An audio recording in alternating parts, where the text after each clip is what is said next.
Assalamualaikum warahmatullahi wabarakatuh. Bertemu kembali dengan pelajaran IPA. Kita lanjutkan pada materi kali ini, yaitu tentang pewarisan sifat. Pada pertemuan yang lalu sudah saya sampaikan sekilas tentang pewarisan sifat. Sekarang kita lanjutkan tentang proses penerapannya. Dulu sudah saya sampaikan bahwa orang yang pertama kali meneliti tentang pewarisan sifat yaitu yang bernama Gregor Johann Mendel atau lebih dikenal dengan istilah George Mendel. George Mendel itu melakukan persilangan pada bunga pukul 4. Sebelum bunga pukul 4, George Mendel sudah pernah melakukan persilangan pada kacang ercis atau Pisum sativum. Nah, persilangannya itu meliputi dua hal, ada yang monohibrida dan ada yang dihibrida. Monohibrida artinya mono itu satu, hibrida itu persilangan. Jadi monohibrida artinya persilangan dengan satu sifat beda. Lantas apa yang dilakukan Mendel? Mendel menyilangkan kacang ercis yang berbunga warna merah ini dan yang berbunga warna putih sebagai P1-nya. P ini singkatan dari parental. Saya yakin kalian semua sudah tahu artinya parent, yaitu orang tua atau induk. Maka P1 maksudnya induk yang pertama. Kemudian merah, putih. Merah disimbolkan dengan M besar, putih disimbolkan dengan M kecil. Dari merah akan menghasilkan gamet M besar. Putih menghasilkan gamet M kecil. Kemudian akan terjadi perkawinan di antara keduanya menghasilkan F1. F itu singkatan dari filial. Berarti kalau F1 keturunan yang pertama. Apa hasilnya? M besar, M kecil. Ternyata F1 yang M besar, M kecil itu warnanya merah.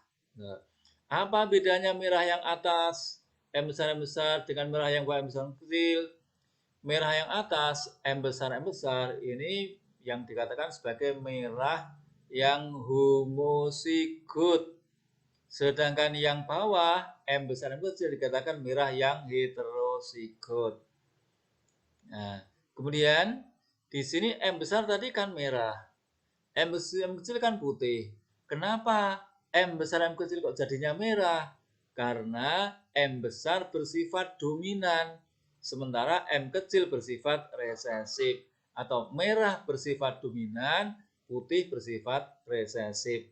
Sifat dominan dan resesif yang gabung jadi satu, maka sifat yang dominan akan tampak menutupi sifat yang resesif. Berarti merah dan putih ada bersama-sama membentuk M besar M kecil, maka putih tertutup oleh warna merah. Sehingga yang terlihat pada F1 semuanya berwarna merah. Jadi 100% F1-nya berwarna merah.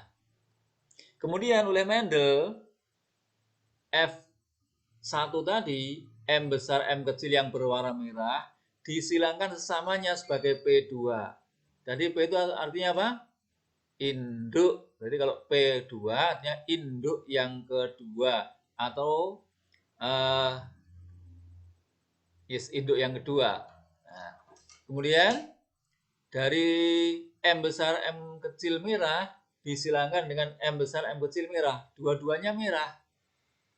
Menghasilkan gamet yaitu M besar dan M kecil.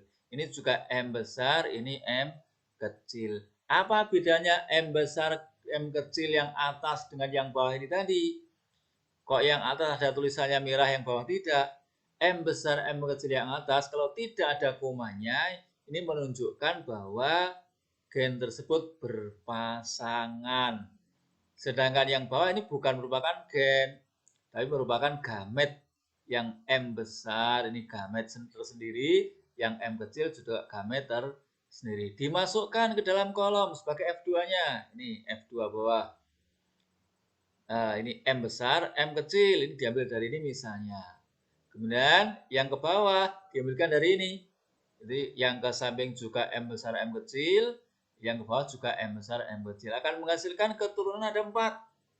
pada kolom yang pertama, yaitu yang paling atas kiri, ini menghasilkan M besar, M besar. Dari mana dapatnya? Ini dari atasnya dan dari samping gandeng ketemu di sini.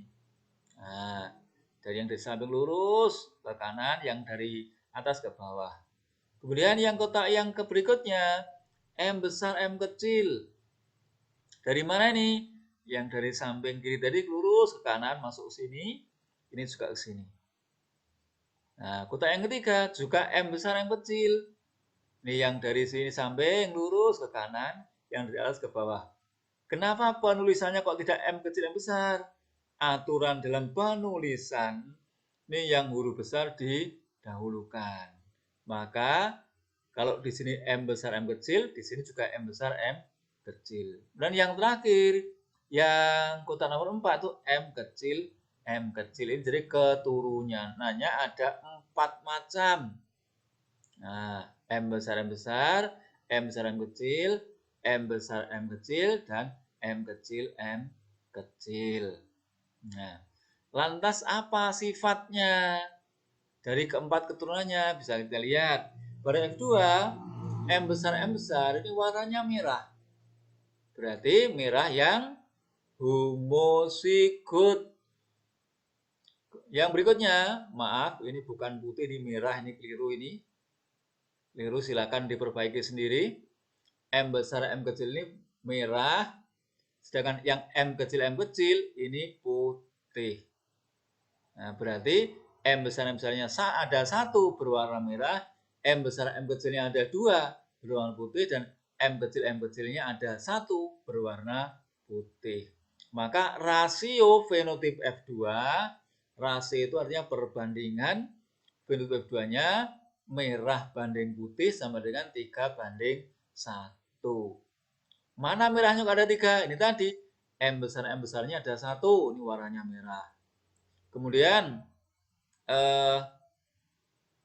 M besar M kecilnya ada 2. Tadi pada kotak nomor 2 dan 3 kan M besar M kecil. Kita lihat lagi ke atas bentar. Nah ini pada kotak yang pertama yang tadi M besar warnanya merah. M besar M kecil, ini juga M besar M kecil warnanya merah juga. Berarti merahnya ada 1, 2, 3. Sedangkan putihnya ada 1 tok, kotak nomor 4. Maka sekali lagi rasio fenotip F2-nya merah banding putih sama dengan 3:1.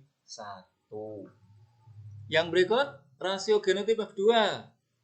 Ada 3 macam genotip pada keturunan F2 tadi. Itu apa? Kita lihat lagi. Ada M besar, ada M besar, M kecil, dan ada M kecil, M kecil. Nah, bagaimana rasionya? M besar dibanding M besar M kecil dibanding M kecil sama dengan 1:2:1. M besar M besarnya ada pada kotak nomor 1, M besar M kecilnya ada kotak pada nomor 2 dan 3, M kecilnya ada kotak pada nomor 4. Ini rasio fenotip dan genotip pada F2 dari persilangan monohibrida Pisum sativum yang bunganya berwarna merah dan bunga berwarna putih. Nah, mungkin kalian masih bingung tentang istilah ada dominan, resesif, fenotip, genotip, dan sebagainya. Baik, kita lihat, kita bahas. Nah, yang pertama, tadi saya sebutkan tentang fenotip. Fenotip itu apa? Sifat yang tampak dari luar. Misalnya merah, putih, dan sebagainya. Nah, apakah hanya merah putih tok? Tidak. Ini hanya sekedar contoh merah dan putih. Pokoknya semua sifat yang tampak dari luar disebut dengan fenotip. Misalnya kalau pada manusia bentuk rambut lurus, ikal, atau bergelombang, itu namanya fenotip. Warna rambut putih, coklat, hitam, namanya juga fenotip. Pokoknya semua sifat yang tampak dari luar disebut dengan fenotip. Kemudian genotip. Itu apa? Susunan gen penentu sifat. Jadi susunan gen penentu sifat. Misalnya M besar, M besar. Itu satu. Dua, misalnya M besar, M kecil.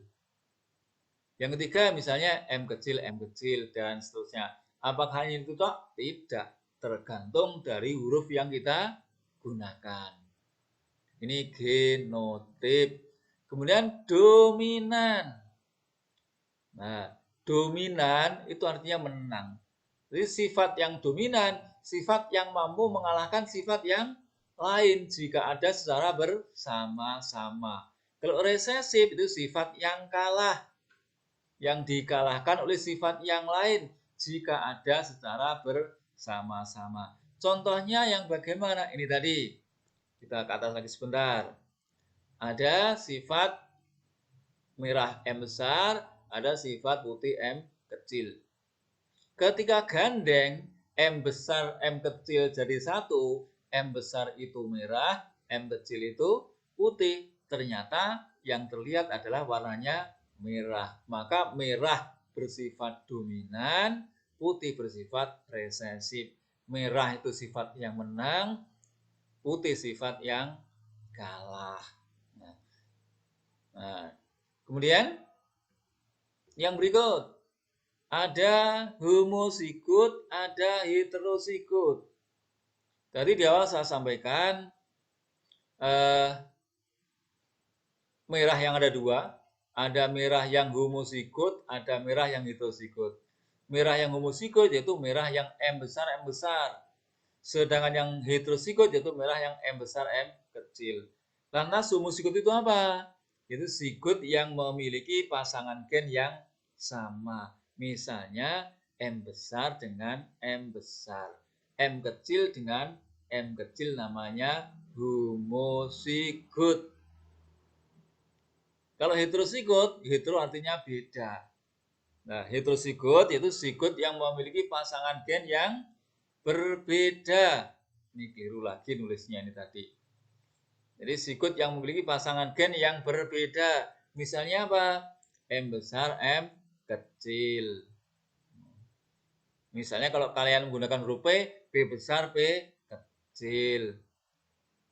Ini pengertian pada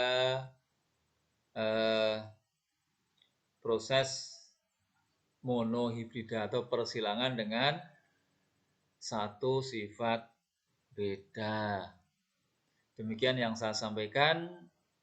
Mudah-mudahan ada manfaatnya buat kita semua. Saya akhiri. Assalamualaikum warahmatullahi wabarakatuh.